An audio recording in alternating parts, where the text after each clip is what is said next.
that brings us into our next topic, because LG was set to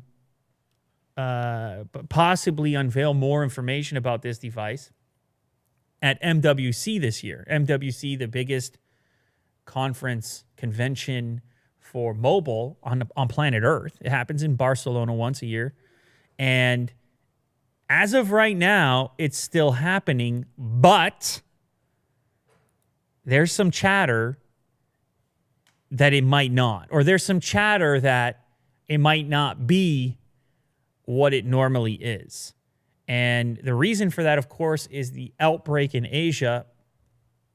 Already, numerous companies are dropping out of the event, even though they had previously committed to being there.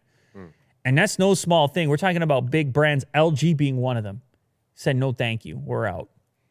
Others include Facebook, AT&T, Sprint, and Intel. And there's a report that Huawei is currently keeping their employees in quarantine to try to get them there.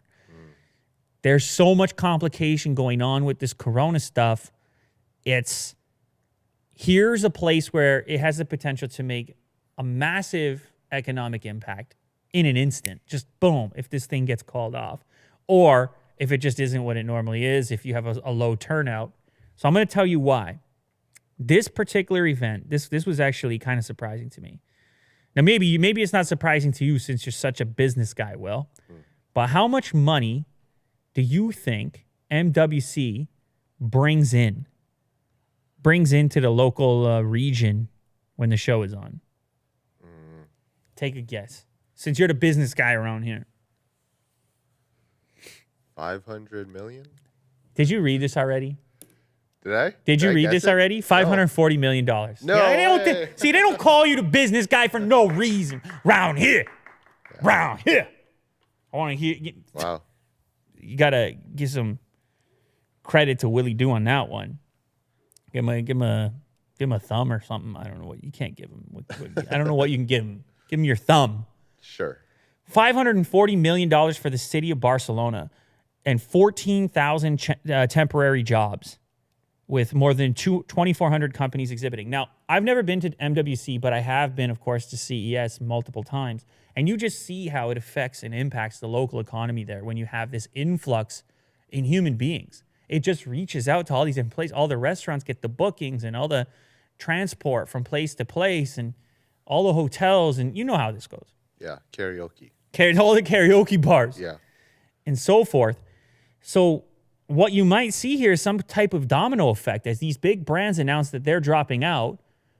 These other companies going to feel comfortable enough sending their employees? If their employee comes back sick, hey, why didn't you protect me like those other companies did? Lawsuit. Facebook didn't send anybody. LG didn't send anybody. Why didn't you send me out there? And so you could imagine that particular argument. Now, the problem here is even we're only looking at the amount of money generated within the window of time that the event takes place. But what about the impact on these companies of product release schedules after the fact because they had a particular plan? We're going to do this here. Now they have to rebook some other event to step on their stage, right? They already started canceling keynotes and things like that. So it's a trickle effect that goes into the marketplace from that standpoint forward. And it's going to be very interesting to see how it all pans out. I got to speak, just to be honest here, I'm not on that first plane to MWC myself. I'm not on that first plane. So take that for what it's worth. I think a lot of people will probably sit this one out. Now, it's not nice to say that because you're talking about $540 million. You're talking about 14,000 temporary jobs. But you got to wonder about those 14,000 people even because you got people from all over the world pumping in there for MWC. So what's the right move? I'm not really sure. Maybe you guys can weigh in. Should they just cancel it or they try to keep it going? How serious is all this stuff? Obviously, it's open to discussion at this point. There are, for the record, a lot of other companies that are still committed for the time being and haven't bailed out completely.